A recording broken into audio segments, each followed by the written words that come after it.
Michael, you saw the video of that large crowds of people just leaving the dome, but what you haven't seen is all these cars right now. I'm stepping out. We're going to zoom in just to show you how much traffic there is. It's looking pretty clear, looking drivable, not compared to this morning. I looked over on the side street now. Earlier at 5, it was not clear, but a plow truck has gone through.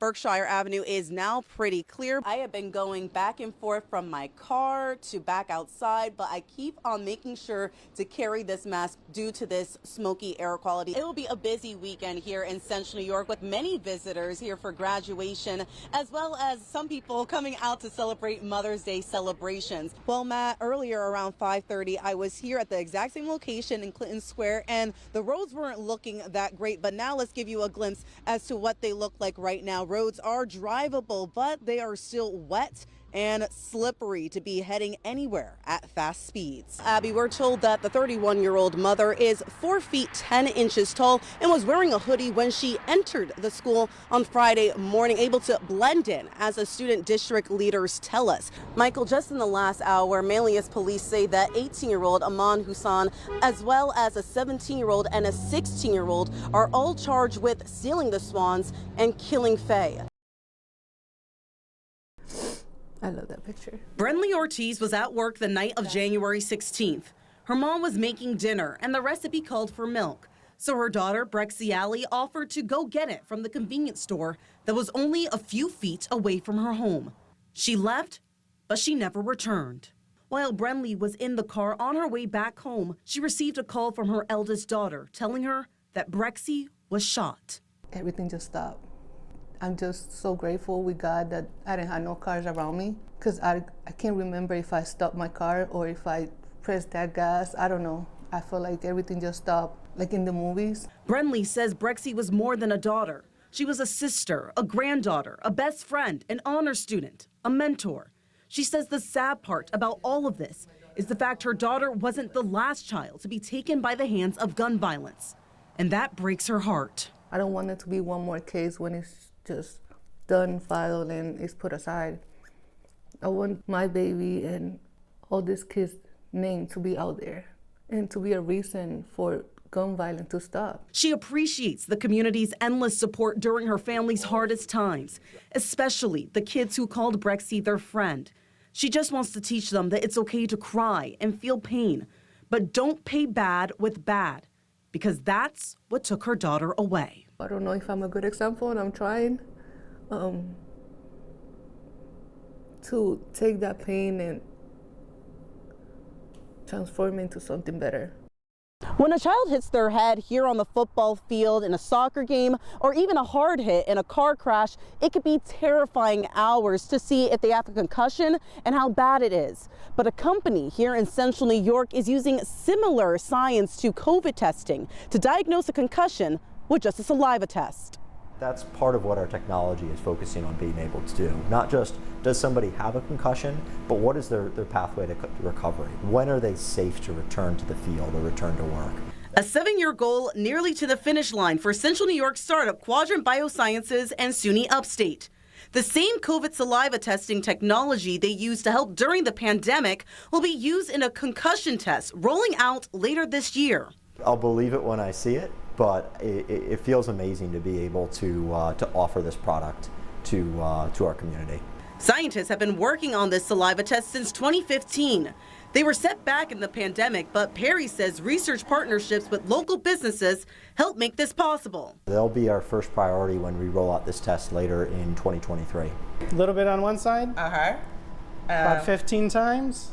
To better understand this test, Dr. Forrest Wright let me try it out, and I was amazed at how easy it was. Yep. Then you'll just take the top and you can flip it around. This? Yep. Pop it open if it's a little tight. There we go. Great. Put it in there. In there. Cap it up. I think I got it. That's good. Yeah. The test measures RNA found in the saliva to determine if a concussion happened, and it will only take the lab 6 to 8 hours to send back your results. The opportunity to take a swab that was taken on the field or during a game, bring it in-house here and get an answer out by the end of our workday or the next day when in comparison, kids and parents are stressed out worrying about an answer or long-term results for days or weeks, depending on who your provider is. As of now, the Quadrant Biosciences test is still under development, but has a patent. The initial research shows up to 93% accuracy.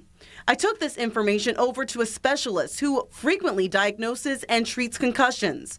Meredith Bossinger of East Coast Audiology went as far to call this a game changer. If that's something we could administer as physical therapists, as athletic trainers on the sideline, it would open up a whole new ballgame. I think it would be a lot safer for our student athletes and our population in general.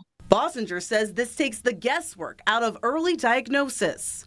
When we have a concussion, right now it's subjective, so what patients are telling us.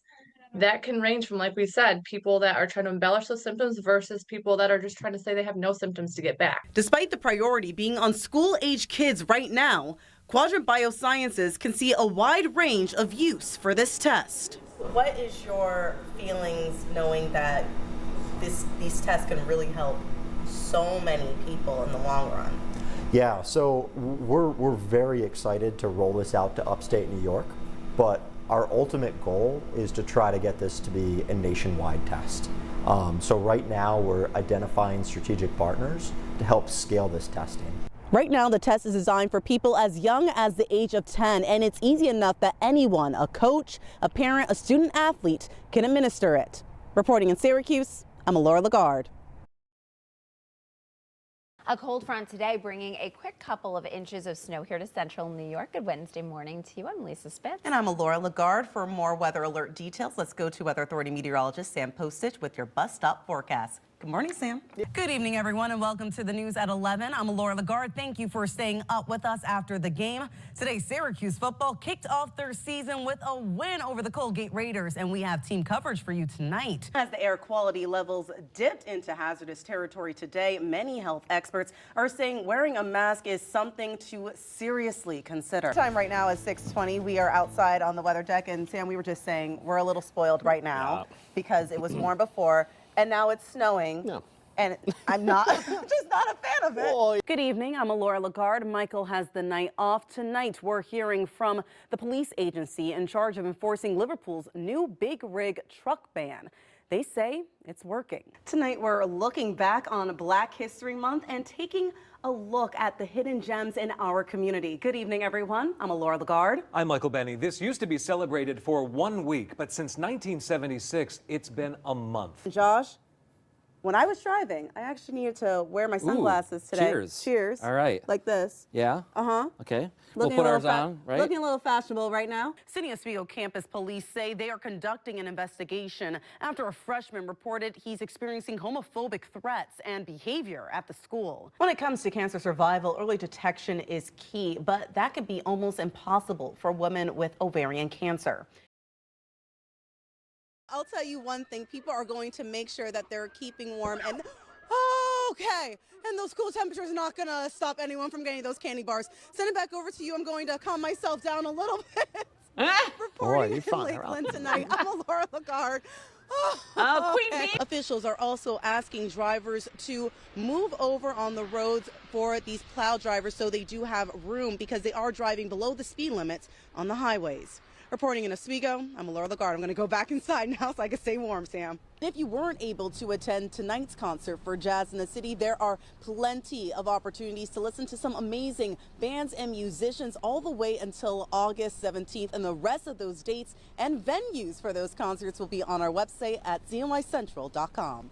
Reporting in Syracuse, I'm Allura Leggard. Connor, I'm telling you, these bands are ready to start tailgating. Regarding the Canine Carnival that I mentioned earlier, it starts at 10 and ends at 3. All it costs is $5 to enter, and all you have to do is bring your dog. All that money will then go to support animal rescue groups in central New York. Reporting in Syracuse, I'm Allura Leggard.